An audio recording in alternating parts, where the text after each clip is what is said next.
Hello viewers, welcome to our channel. నేను మీ చరణ్ పరిమి. ప్రధానమంత్రి మోదీ గారు ఇక దాదాపు రష్యా ఉక్రెయిన్ యుద్ధాన్ని ఆపినట్టేనా? చూస్తూ ఉంటే ఆపడానికైతే పావులు బాగానే కదిపారు.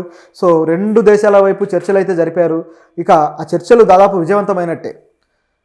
ఇక యుద్ధం కూడా దాదాపు ఆగుతుంది అన్నట్లుగా మనకు కనిపిస్తుంది. సినారియో చూస్తుంటే నిజంగా ఆగితే మాత్రం ఖచ్చితంగా మోదీ గారి దౌత్యాన్ని అప్రిషియేట్ చేయాల్సిందే.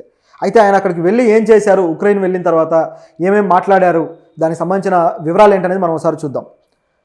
రష్యాలో పర్యటన అయిపోయిన తర్వాత సరిగ్గా 2 వారాలకి మోదీ గారు ముందు పోలాండ్ వెళ్ళారు, ఆ తర్వాత ఉక్రెయిన్కి వచ్చారు. సో ఉక్రెయిన్ రాజధాని కీవ్స్లో ఈయన రిసీవ్ చేసుకోవడం జరిగింది. అధ్యక్షుడు జెలెన్స్కీ రిసీవ్ చేసుకున్న తర్వాత అధ్యక్ష భవనంలోకి వెళ్ళాక ఆయనకు మంచి ఆతిథ్యం అయితే దొరికింది మోదీ గారికి. సో దాంతోపాటు అనేక విషయాలు చర్చించారనమాట. ఈ యుద్ధానికి సంబంధించే మొత్తం కీలకమైన విషయాలు చర్చించారు. అదేవిధంగా వాణిజ్యపరమైన అలాగే వ్యవసాయం, ఔషధాలు వీటికి సంబంధించి కొన్ని ఒప్పందాలు అయితే మన దేశం అలాగే ఉక్రెయిన్ దేశానికి సంబంధించి చేసుకున్నారు. ఎందుకంటే ఉక్రెయిన్ దేశం వార్లో పోరాడుతూ ఉన్నప్పుడు కూడా ఆ దేశానికి మనం ఆయుధ సపోర్ట్ ఏం చేయలేదు, అలాగే రష్యా కూడా ఆయుధ సపోర్ట్ చేయలేదు. కానీ ఉక్రెయిన్ దేశానికి ఔషధాల సపోర్ట్ మనం చేశాం. ఔషధాలు అలాగే ఎమర్జెన్సీ కిట్స్ ఇటువంటివి అయితే మనం అందించాం. అలాగే రష్యా ఎవరైతే వారియర్స్ ఉంటారో వాళ్ళకి ఆర్మీ బూట్స్ ఏవైతే ఉంటాయో, షూస్ ఉంటాయి కదా, అవి మన ఇండియాలో తయారై వెళ్తూ ఉంటాయి. సో వీళ్ళు కాల్చడం కోసం ఉపయోగించిన బూట్లు మనవి, కాల్చిన తర్వాత వాళ్ళు వాడే మెడిసిన్ మనవి. సో ఇది పరిస్థితి.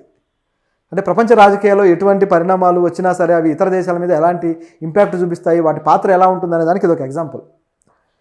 అయితే ఇప్పుడు దీంట్లో మోదీ గారు వెళ్ళి ఏం మాట్లాడారు, ఏం చేశారనేది గమనిస్తే, ఉక్రెయిన్కి స్వాతంత్రం 1991లో వస్తే ఆ తర్వాత ఇప్పటిదాకా మన దేశ ప్రధాని అక్కడ పర్యటించిన దాఖలాలు లేవు.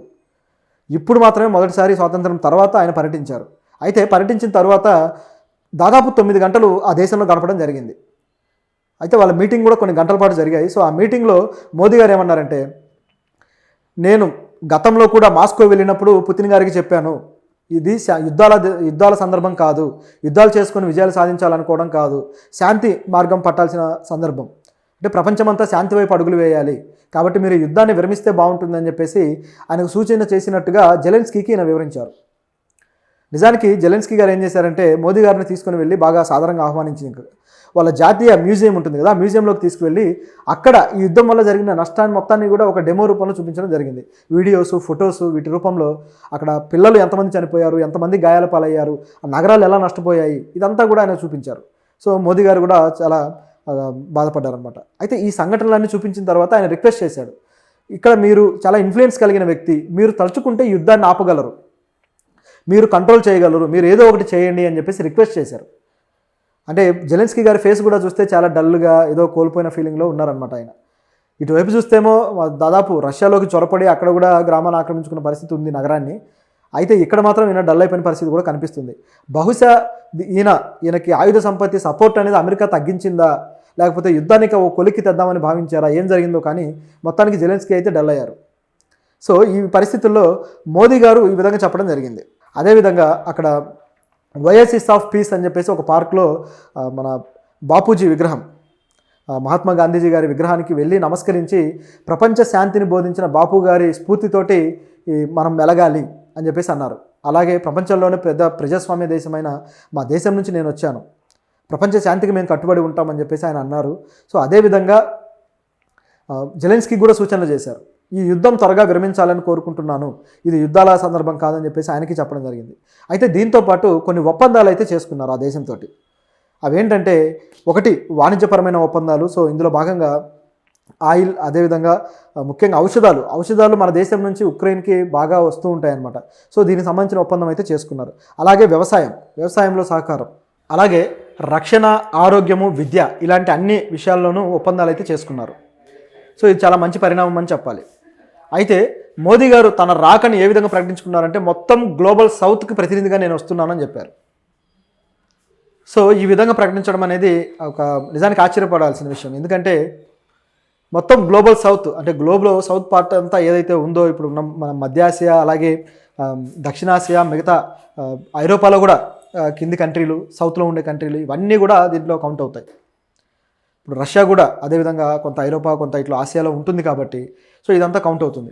అయితే ఆయన ఈ విధంగా చెప్పడంతో ఆయన ఉద్దేశం ఏంటంటే, మేము అన్ని ప్రాంతాలకు వెళ్ళగలము, మా ఇన్ఫ్లుయెన్స్ చూపించగలము అని చెప్పేసి చాటడానికి అనమాట. దాంతోపాటు మీరు తటస్థంగా ఉన్నారు, దీని విషయంలో తటస్థంగా లేకుంటే బాగుండేది అని చెప్పేసి ఉక్రెయిన్ అధ్యక్షుడు అన్నారు. అంటే ఆయన ఉద్దేశం ఏంటంటే ఈ యుద్ధం జరుగుతూ ఉంటే మీరు చూస్తూ ఊరుకున్నారు, కానీ ఏదో ఒక స్టాండ్ తీసుకొని మీరు యుద్ధాన్ని ఆపడానికి ప్రయత్నిస్తే బాగుండేదని చెప్పేసి అంటే, మోదీ గారు దానికి ఇచ్చిన వివరణ ఏంటంటే, మేము తటస్థంగా ఉండటం కాదు, మేము శాంతి వైపు ఉన్నాం, యుద్ధం జరగకూడదు, యుద్ధం ఆగాలి అని మేము కోరుకున్నాము, బుద్ధుడు పుట్టిన నేల మీద నుంచి వచ్చాం మేము, కాబట్టి మేము ఇలాంటిదో కోరుకుంటామని చెప్పేసి ఆయన కూడా అన్నారు. ఎందుకంటే మోదీ గారు గతం నుంచి కూడా అదే చెబుతూ వస్తున్నారు, యుద్ధం జరగద్దు, యుద్ధం జరిగితే అది వినాశనానికి దారితీస్తుంది అని. కానీ జరగాల్సిన పరిణామాలు జరిగిపోయాయి. అలాగే జెలెన్స్కీ కూడా కాస్త అసంతృప్తితోనే ఉన్నాడు గతంలో, ఇప్పుడు మాత్రం చాలా అద్భుతంగా రిసీవ్ చేసుకున్నారు. అలాగే జెలెన్స్కీ గారు దీన్ని పోస్ట్ కూడా పెట్టారు, ఆయన ఎక్స్ ఖాతాలో పోస్ట్గా పెడితే దానికి 10 లక్షల లైక్స్ వచ్చాయి. ఓన్లీ లైక్సే 1 మిలియన్ వస్తే ఇంకా ఎంతమంది చూసింటారో మీరు ఆలోచించండి. సో ఈ విధంగా జెలెన్స్కీ గారు పెట్టిన పోస్టులో అత్యధికంగా లైక్స్ తెచ్చుకున్న పోస్ట్ ఇదే అంట. అంటే అంత ప్రభావం ఉంది ఆ దేశంలో దీని గురించి. అంటే యుద్ధం ఆగిపోవాలని అందరూ కోరుకుంటున్నారు ఆ కంట్రీలో. ఇది దానికి ఒక ఎగ్జాంపుల్. సో దాంతోపాటు మరిన్ని విషయాలు ఉన్నాయి. ఆ యుద్ధంలో చనిపోయిన వాళ్ళు ఇంతమంది చనిపోయారని చెప్పేసి దాని గురించి కూడా మాట్లాడుకుని బాధపడ్డారు. దాదాపు యుద్ధంలో చిన్నపిల్లలు 2000 మంది చనిపోయారని చెప్పేసి యూనిసెఫ్ ఒక ప్రకటన చేసింది. అది ఇక్కడ ప్రస్తావనకు వచ్చింది. అయితే ఇవన్నీ దృష్టిలో పెట్టుకున్నాక ఈ దేశానికి మనం ఏ విధంగా సపోర్ట్ చేయాలి అని చెప్పేసి మోదీ గారు ఆలోచించి ఒక పథకాన్ని అయితే ఇక్కడ ప్రస్తావించడం జరిగింది. భీష్మ్ అనే పథకం. అంటే భీష్మ్ క్యూబ్స్ 4 అందించారు వాళ్ళకి. అంటే ఈ క్యూబ్స్ ఏంటి, ఆ భీష్మ్ అనే దాంట్లో ఏముంది అని చూస్తే దాని ఫుల్ ఫామ్ ఏంటంటే Bharat health initiative for Sahayogita Maitri. So ఇది దాని ఫుల్ ఫామ్. సో ఇందులో భాగంగా ఔషధాలని వాళ్ళకి కావాల్సిన ఏవైతే ముఖ్యమైన వనరులు ఉంటాయో వాటిని మనం అందించడం కోసం రెడీగా ఉంటాం అన్నమాట. అంటే ఇమీడియట్గా కావాల్సిన ఒక అత్యవసర చికిత్స అవసరమైనవి ఆల్రెడీ మనం అందిస్తూ ఉన్నాం, దాన్ని ఇంకాస్త ఎక్కువగా చేయడానికి మనం రెడీ అయ్యాం. సో ఈ విధంగా శాంతి కోసం మన దేశం ప్రయత్నిస్తూ వస్తుంది. అయితే దీంట్లో ఇద్దరు కూడా మోదీ గారు తన అతిథి పుస్తకంలో సంతకం కూడా చేసిన తర్వాత ఒక సంయుక్త ప్రకటన అయితే చేశారు. ఇప్పుడు జరిగిన పర్యటన ఒక కన్స్ట్రక్టివ్గా జరిగింది, అంటే ఇక్కడ డిస్కషన్లన్నీ కూడా కన్స్ట్రక్టివ్గా జరిగాయి. సో అంతా కూడా విజయవంతమైంది, ఈ దేశంతో మన మైత్రి ఇంకాస్త బలపడింది అని చెప్పేసి చెప్పుకోవడం జరిగింది. జయశంకర్ గారు దీన్ని వెల్లడించారనమాట. సో అంత కన్స్ట్రక్టివ్గా జరిగింది. సో ఇక ద్వైపాక్షిక సంబంధాల్లో మన దేశం మరింత బాగా ముందడుగు వేసింది అని చెప్పేసి ఆయన అన్నారు. అయితే దీని విషయంలో ఇప్పుడు పుతిన్ గారిని ఒక మాట అన్నారు కదా, పుతిన్కి నేను చెప్పాను ఈ మొండి వైఖరి వద్దు అన్నట్టుగా మోదీ గారు జెలెన్స్కీ దగ్గర అన్నారు.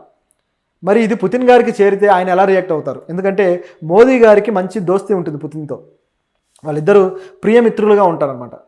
అంతర్జాతీయ సంబంధాల్లో వీళ్ళిద్దరి అనుబంధం కూడా ఒక డిస్కషనే. సో అటువంటి పుతిన్ గారిని ఈ విధంగా వేరే దేశ అధ్యక్షుడి దగ్గర మాట్లాడడం కాస్త ఆయన విలువను తగ్గించినట్టు కనబడుతుంది. కానీ మరి పుతిన్ గారు దీన్ని ఫ్రెండ్లీగా తీసుకుంటే ప్రాబ్లం ఉండదు, ఎందుకంటే యుద్ధం అనేది ఇద్దరి తప్పు వల్ల జరిగింది, కేవలం ఒకరి తప్పు వల్ల కాదు. కాబట్టి దాన్ని ఆయన ఫ్రెండ్లీగా తీసుకుంటే చాలా బాగుంటుంది. అయితే జెలెన్స్కీ కూడా దీని విషయంలో ఒక వ్యాఖ్య చేశారు. ఈ యుద్ధం అనేది 2 దేశాల మధ్య జరగట్లేదు, పుతిన్ అనే ఒక దురహంకారికి అలాగే ఉక్రెయిన్ అనే ఒక చిన్న దేశానికి మధ్య జరుగుతుందని చెప్పేసి ఆయన అన్నారు. అంటే బహుశా ఆయన కేవలం ఈగోతోటి కక్షతోటి ఈ దేశం మీద దాడి చేస్తున్నారు అనేది ఇక్కడ ఆరోపణ. అయితే ఇలాంటి ఆరోపణలు కూడా ఇక్కడ రాకూడదు, ఎందుకంటే ఆ దేశానికి మిత్రదేశం అలాగే యుక్రెయిన్కి మిత్రదేశంగా ఉన్న మనము మన ప్రధానమంత్రి ఉండగా ఇటువంటి వ్యాఖ్య ఒక దేశ ప్రధాని మీద చేయకూడదు. అది దౌత్యానికి సంబంధించి మంచి ప్రవర్తన అనిపించుకోదు. కానీ జెలెన్స్కీ ఏంటంటే ఎప్పుడు కూడా కాస్త అమెచ్యూర్గా బిహేవ్ చేస్తూ ఉంటాడు, ఆయన వ్యాఖ్యలు కానీ ఇలాంటివన్నీ కూడా. సో ఆ విధంగా ఆయన నోరు జారినట్టుగానే కనిపిస్తుంది. సో దీని ఎఫెక్ట్ మళ్ళీ లేకుండా ఉంటే బాగుంటుందని మనం కోరుకుందాం. సో ఇది ఇక్కడ సంగతి. అయితే దీనికి సంబంధించి నేను ఆల్రెడీ నిన్న ఒక వీడియో చేశాను. ఆ వీడియో కొంతమంది చూసిన వాళ్ళు ఏమన్నారంటే పోలాండ్కి సంబంధించి పోలాండ్ నాటోలో చేరాలనుకుంటుంది అని చెప్పేసి గతంలో ఆ యుద్ధం జరిగినప్పుడు వాళ్ళు వ్యాఖ్యానించడము, అంటే పోలాండ్ స్టేట్మెంట్ ఇవ్వడము, దాని గురించి నేను మాట్లాడితే కింద కామెంట్లో కొంతమంది పోలాండ్కి సంబంధించి తప్పు చెప్పారు, పోలీస్ న్యూస్ తప్పు అని చెప్పేసి కొంతమంది పెడుతూ ఉన్నారు. మీరు కావాలంటే గూగుల్కి వెళ్ళి చెక్ చేసుకోండి.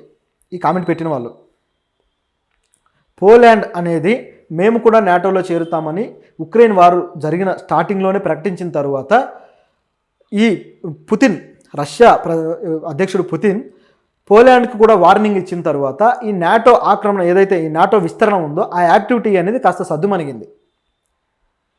ఈ వార్లో పోలాండ్కి పరోక్షంగా కొంత పాత్ర ఉంది కానీ ప్రత్యక్షంగా అయితే లేదు. సో ఇదంతా కూడా మీరు కావాలంటే చెక్ చేసుకోవచ్చు. సో ఇది ఇక్కడ ఉన్న సంఘటన. అలాగే ఉక్రెయిన్లో ఈయన యుద్ధాన్ని ఆపడానికి వెళ్ళారు అని కూడా నేను చెబితే దాని మీద కూడా అంత లైస్ చెబుతున్నారు, లేకపోతే ఇదేదో బక్వాస్ న్యూస్ అన్నట్టుగా ఏదో అనడానికి ప్రయత్నించారు. కానీ ఈరోజు సంయుక్త ప్రకటనలో అలాగే మోదీ గారు మాట్లాడిన మాటలు కూడా వీడియో ఫుటేజ్లు మీరు చూడండి. క్లియర్గా పుతిన్ గారితో ఏం మాట్లాడారో అలాగే అటువంటి మాటలని శాంతి సందేశంతో నేను వచ్చాను అని చెప్పేసి ఈ జెలెన్స్కీతో కూడా మాట్లాడడం జరిగింది. అలాగే ఈయన చేసుకున్న ఒప్పందాల్లో కూడా ఔషధ ఒప్పందాలు, ఆరోగ్య సంబంధించిన ఒప్పందాలు ఎక్కువ ఉన్నాయి. ఎందుకు ఉన్నాయ్యా అంటే ఉక్రెయిన్లో ఈ వారి వల్ల బలైపోతున్న వాళ్ళకు ఇవ్వడం కోసం. ఇది పూర్తిగా వారికి సంబంధించి ఏదో ఒక కొలిక్కి తేవడం కోసం చేసిన ఒక యాత్ర, ఇది ఒక పర్యటన. సో అంటే నిజాలు ఒక రోజు లేట్ అయినా తెలుస్తాయి.